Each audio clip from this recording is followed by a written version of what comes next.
Howdy everyone.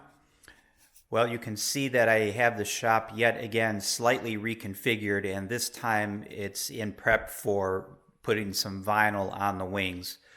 However, I've got to do some work prior to that. I mean, I could go ahead and do the vinyl right now. This is the bottom side of the wing. I can go ahead and put the vinyl on the bottom, but I've got wingtip work to do, and I don't want vinyl on the wing when I'm working on other things just because I need to protect it from potential damage. So I want to get some other loose ends finished before I do the vinyl. So I've got the one wing out on the bench, and I want to fit the wingtip. I have never done any fitting with the wingtips. So none of these pre-drilled holes have been fooled with. Nothing has been done at all. The wingtip itself is completely unfinished. I haven't done anything. But I realized before I can even start working on the wingtip, there are two things I need to do. One, I need to install my magnetometer on this wingtip, or on this wing, and I need to install my outside air temperature probe, which is this little guy here. So I've got the wiring already in place for the magnetometer. I had actually done that last weekend, but I didn't film it. I ran wires. So let me back up a little bit. The best place to put it is out here toward the leading edge of the wing. The problem is that this area right here is where all the electronics are consolidated for the wingtip lights. I'm using the Zip Tip Premier wingtips. And its power supply control module, the lights themselves, everything is concentrated like right here. And the instructions for my magnetometer dictate that it has to be at least a foot away from those kind of electronics. So this rib won't work. And if I move it back, now I'm getting too close to the heavy metal bar that makes up the counterweight for the aileron. It's got to be, I think, like 18 inches away from that.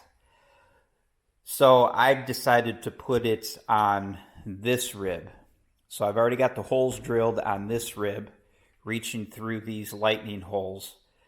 I've got the holes drilled.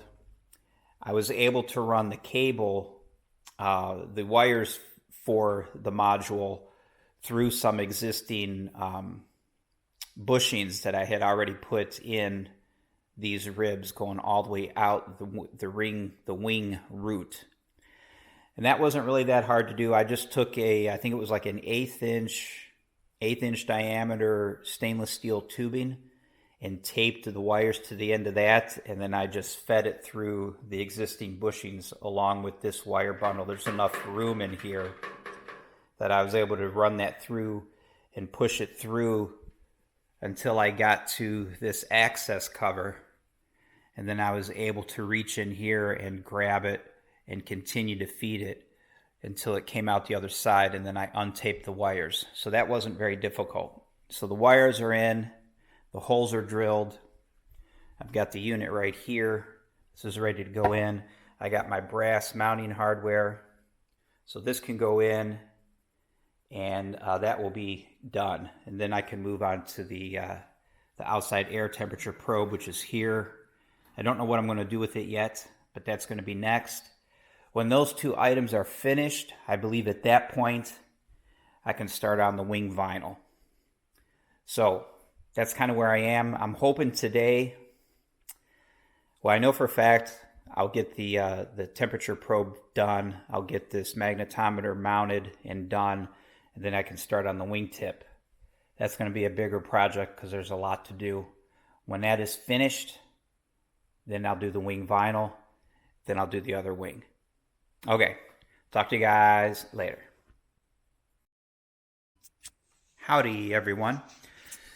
So I've been spending time working on getting nut plates onto my zip tip wingtips, and also getting the wingtip itself fitted to the wing. And I'll get into detail more, like I usually do.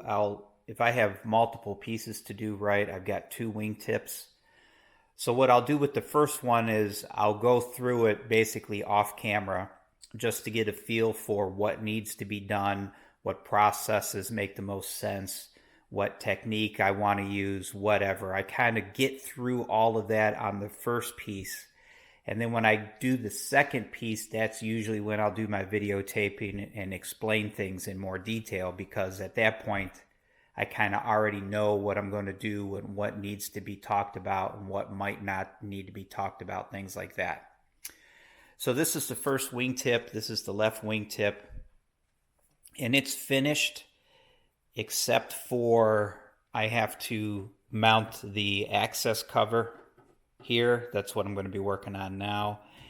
And with the wingtip installed on the wing itself, I have to fit a filler plate back in here. Now, I believe the original Vans wingtips came with an aluminum rib, and I don't know if that aluminum rib will fit these zip tips. I'm not sure. I don't have those fillers from the original Vans wingtips. I sold those wingtips and those fillers went with them.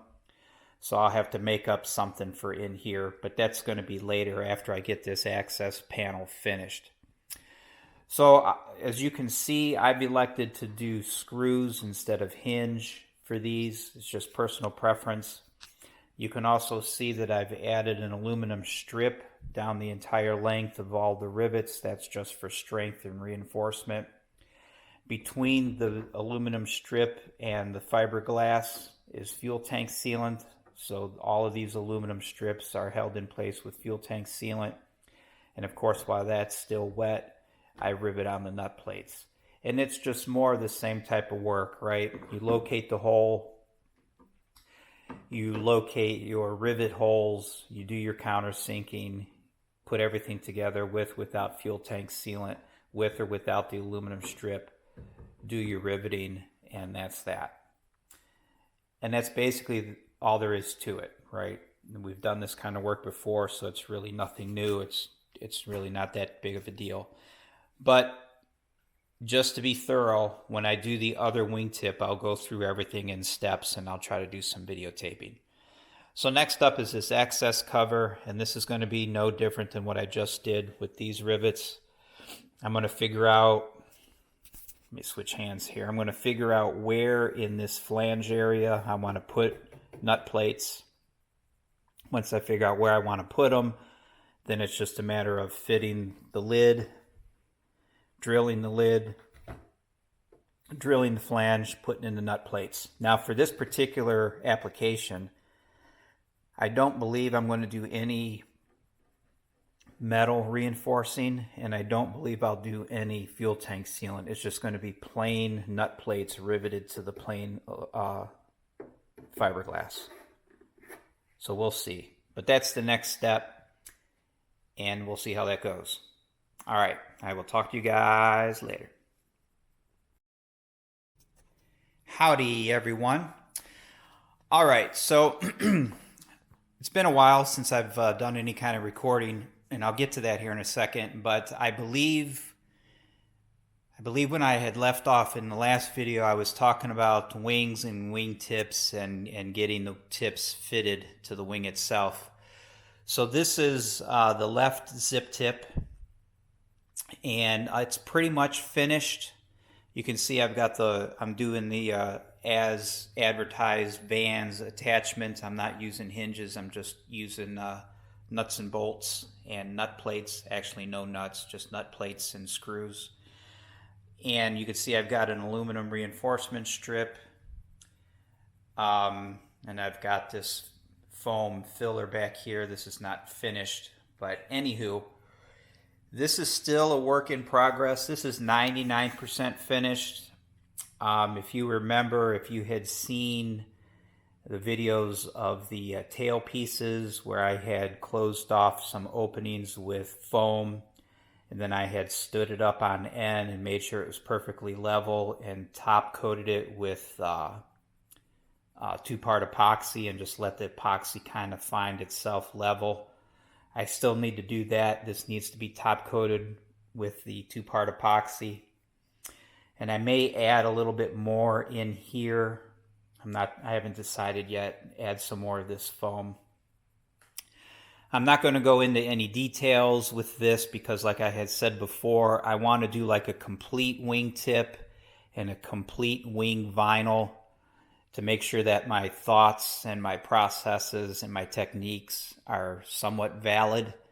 And then if it works and things come together nicely when I do the other wing and when I do the other wingtip, I will actually videotape that in detail. So this is just a quick overview, mainly just so I can have a video to post on my channel. I've been doing vinyl work and different things, but it's just a lot of repetitive stuff that you guys have already seen. And I don't want to put out 15 videos that show me, you know, time-lapsing, putting vinyl on something.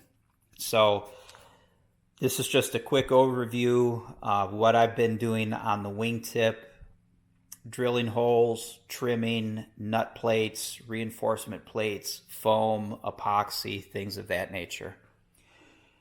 Here's the wing itself. This is ready for vinyl. You can see I've got some cut tape on it here. I've got some cut tape on it on this other end around the fuel tank and stuff like that. I've gone over it. A lot of, just about the majority of the fuel tank rivets were a little bit high, probably because I've got fuel tank sealant in and around the rivets. So they weren't quite as flush as I would like them. So I did a little bit of grinding work on them. Everything has been cleaned, and now I'm ready to do the vinyl on this wing. I've got the vinyl already cut the size there on the floor.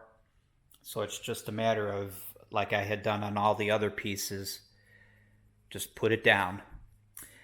I don't know if I'll film any of that. I could do another time lapse, but again, do you guys really want to see another time lapse? It's no different than what I've done on the other pieces of vinyl. When I do the other wing, I could do some more in-depth talking about the vinyl installation, but it really is more the same. So that's kind of where I am. You know, like I said, the videos have been a little bit slower just because the work that I'm doing is just a lot of what I've already videotaped and a repeat of what I've already gotten on my channel. Don't know if you guys want to see more of that or not. So I don't know if I'll time-lapse anything going forward with this wing or if I'll just knock it out. So anywho, that's where we are. I'm going to put some vinyl on this wing, and I will talk to you guys later.